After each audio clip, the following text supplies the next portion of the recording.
बताना है atom smart HCF बताना है।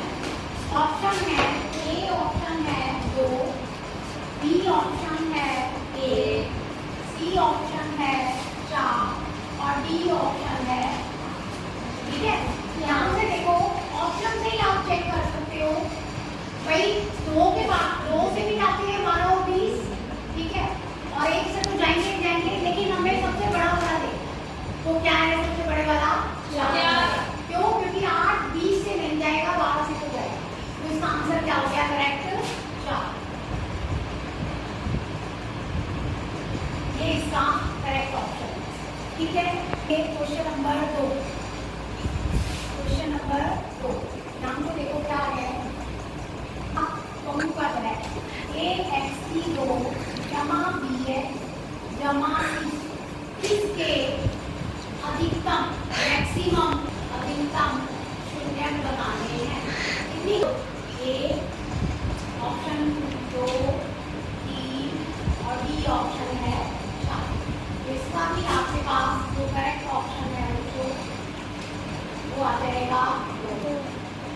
ठीक है, समझना है ना। अब आ जाओ क्वेश्चन नंबर 3 पर। क्वेश्चन नंबर 3 देखिएगा। क्वेश्चन नंबर 3 में आपके पास है निम्नलिखित को ज्ञात करने के लिए संचयी बारंबारता बनाओ। संचयी बारंबारता क्यूमुलेटिव फ्रीक्वेंसी किससे बनाई जाती है? माध्यम।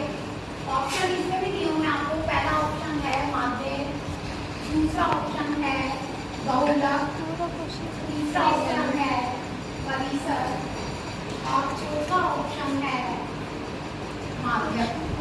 इसका आंसर क्या आ जाएगा बच्चों? माध्यम। माध्यम इसका करेक्ट ऑप्शन हो गया। ये आपका थर्ड क्वेश्चन भी हो गया। अब लेंगे क्वेश्चन नंबर 4। देखो 4th क्वेश्चन में क्या है? फिलिंग द ब्लैंक्स है। 2 समीकरण दिए हुए हैं। A1x plus B1y plus C1 बराबर 0, A2x plus B2y plus C2 बराबर 0। इसमें एक कंडीशन है A1 बटा A2 बराबर है B1 बटा B2 बराबर है C1 बटा C2। ध्यान से देखो तो रेखाएं कैसी होंगी, इसमें आपको फिलअप भरना है। कैसी होंगी रेखाएं बच्चों? समपाती। हाँ, रेखाएं समपाती। इसका आंसर आएगा समपाती। कॉन्सिडेंट लाइंस होंगी और सॉल्यूशन इसमें होंगे अपरिमित रूप से अनेक हल। तो आपका ये इसका जो फिलअप है चौथा ये आपके पास हो गया। ये रेखाएं कैसी होगी? समपाती। तो ये आपका 4 क्वेश्चन तक कंप्लीट हो गया है। ठीक है, अब हम स्टार्ट करेंगे 5th। नोट कर लिया ये सभी ने? Yes ma'am. 5th शुरू करेंगे। असंभव घटना की परीक्षा क्या हो जाएगी? 0। ये आपका क्वेश्चन नंबर 5 था। आगे आ जाओ क्वेश्चन नंबर 6। एजर्शन रीजन वाला है। एजर्शन है पहला x2 जमा 3x जमा 2 बराबर 0 के वास्तविक व असमान होंगे। कैसे होंगे बच्चों? वास्तविक व असमान। ठीक है, जमा c बराबर 0 के वास्तविक व असमान हो। वास्तविक व असमान होते हैं यदि क्या हो? विविधतर b² माइनस 4ac0 से क्या होना चाहिए? बड़ा। देखो इसमें a क्या है बच्चों और b क्या है? c क्या है? ठीक है, तो विविधतर निकाल के देखिए। विविधतर क्या आएगा? b² माइनस 4ac का स्क्वायर माइनस 4 गुना 1 गुना 9 माइनस 8 1 आ गया, जो कि 0 से क्या है? अगर ये पॉजिटिव आएगा तो हमें पता है कि इसके मूल कैसे रहेंगे?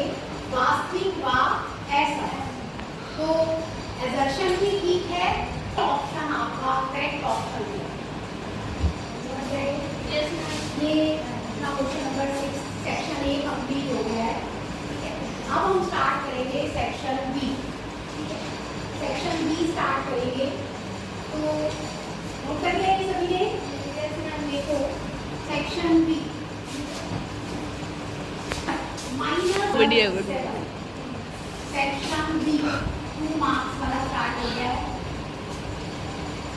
देखो बच्चों, आपको पता है बी का बहुपद निकालने के लिए हमारे पास क्या सूत्र होता है? x की 2 minus S x plus P. S क्या होता है? शून्यकों का योग और पी क्या होता है? शून्यकों का गुणनफल। ये अल्फा है और ये बीटा। पहले हम योग निकालेंगे, एस निकालेंगे, अल्फा प्लस बीटा क्या है? -2 प्लस 3 और फिर गुणनफल निकालेंगे, अल्फा गुना बीटा -2 गुना पी कितना आ गया? तो वैल्यू पुट कर देंगे x की 2 माइनस 1x माइनस ये आपका क्या आ गया? बहुपद। पूरा आसान क्वेश्चन था। अब हम लेंगे सेक्शन सी। सेक्शन सी में क्वेश्चन नंबर 8 है वर्गमूल 3 एक अपरिमेय संख्या है। बहुत ही आसान है ये। इसको हम कॉन्ट्राडिक्टरी मेथड से प्रूव करेंगे, उल्टा मानकर। ठीक है, मान लेंगे, माना वर्गमूल 3 एक कैसी संख्या है? प्रूफ अपरिमेय करना है। मान क्या लेंगे? 3 को क्या लिखेंगे? 3 बटा इसमें क्यों 0 के बराबर नहीं है, पी और क्यों पूर्णांक है और पी और क्यों सह अभाज्य है। क्या है बच्चों? सह अभाज्य। सह अभाज्य समझो कि उनमें कोई भी कॉमन फैक्टर नहीं है, बन गया है। ठीक है, तो इसमें हम क्या करेंगे? दोनों वर्ग करेंगे, स्क्वेयरिंग बोथ साइड। वर्गमूल 3 का वर्ग 3 और पी की 2 बटा क्या रहेगा? क्योंकि 2 तो करेंगे मैं आधा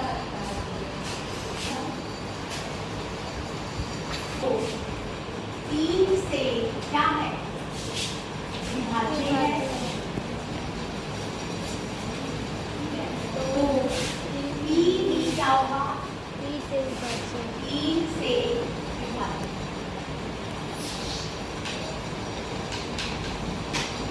अगर पी 3 से विभाज्य होगा, पी को क्या लिखेंगे? 3m और समीकरण नंबर क्या मान लेंगे? 2। अब 2 से समीकरण 2 से पी का मान किसमें रखेंगे? 1 में कर लो, क्या हो जाएगा? 3m का वर्ग बराबर 3 की 2 9 m की 2 3 दिया 9। तो क्योंकि 2 भी क्या आ गया? 3m की 2। आप लिखेंगे क्योंकि 2 भी क्या आ गया? 3 से विभाज्य है। हाँ, तो क्यों भी क्या हो जाएगा? 3 से विभाज्य। 3 से विभाज्य है। आप ध्यान से देखो बच्चों, पी और क्यू दोनों ही 3 से विभाज्य हैं। तो आप लिखेंगे पी और क्यू दोनों 3 से विभाज्य हैं। अतः 7 गुणनखंड पी और क्यू का 7 गुणनखंड क्या होगा? 3 जो कि हमारी कल्पना का विरोधाभास है या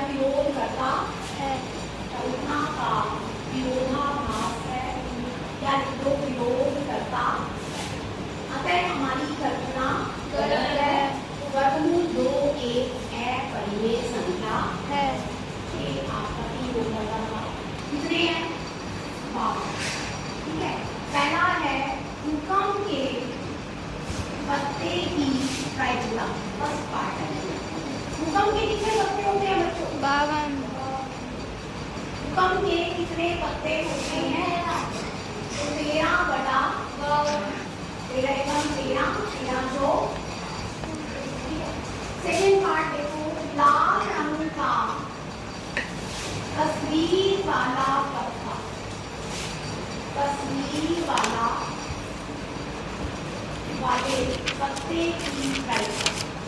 ध्यान से देखिए, इसमें भी आपने ऐसे लिखना है, जरूर है, संभावित परिणाम बटा कुल परिणाम।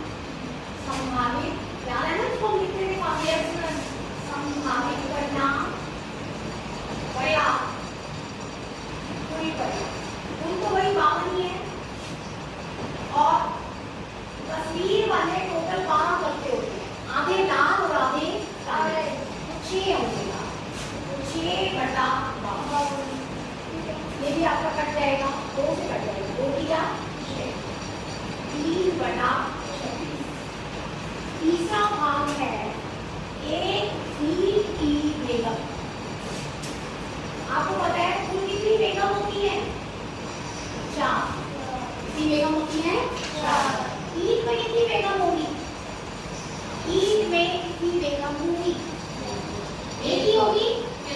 देखो, आपको सभी को मालूम है कि 4 सूट्स होते हैं, ठीक है? कौन कौन से? चिली, पान, टुकम और ईद, ठीक है? हर एक में एक है, तो पान में भी एक है, ईद में भी क्या होगी? एक आंसर रहेगा 1/12, क्योंकि आपका CF मतलब संचयी बारंबार। कैसे निकालेंगे? एक छोटा में ऊपर जोड़ो, 70 में 60 जोड़ो, 130 81 जोड़ो, 216 में 72 जोड़ो, 290 में 62 जोड़ो, 352 में 400, यानी कि जो पूरी लेंथ है उसमें है 400 लेंथों की संख्या 4। इसको हम n कहते हैं, ठीक है? अब हमें पता है जो माध्यम होता है, माध्यम का सूत्र रहेगा L + H/F। अब 200 वाला पद आपका यहाँ रहेगा, यानी कि इसको आप माध्यम वर्ग नहीं, क्या कहेंगे? माध्यम वर्ग। इसमें माध्यम वर्ग में L क्या है? 3000। F क्या है? 86, ठीक है? n/2 हम पहले से ही निकाले हुए हैं, 200, ठीक है? CF होता है इससे 10 ऊपर, CF वाली टेबल में जो माध्यम वर्ग होता है इससे ऊपर वाली 130, हाँ, कहाँ करेंगे? 100। अब ये सारे मान के अंदर L की जगह क्या रखो? 3000, H की जगह 505, F की जगह 86, n/2 200 - 130, आ गया 3000 जमा 500/86 गुना 70 गुना 70। ये आपका 2 के टेबल से कट रहा है, तो 35 किलो और ये देता है, ठीक है? अब हम इसको सिंप्लीफाई करेंगे, 3000 जमा 35 × 175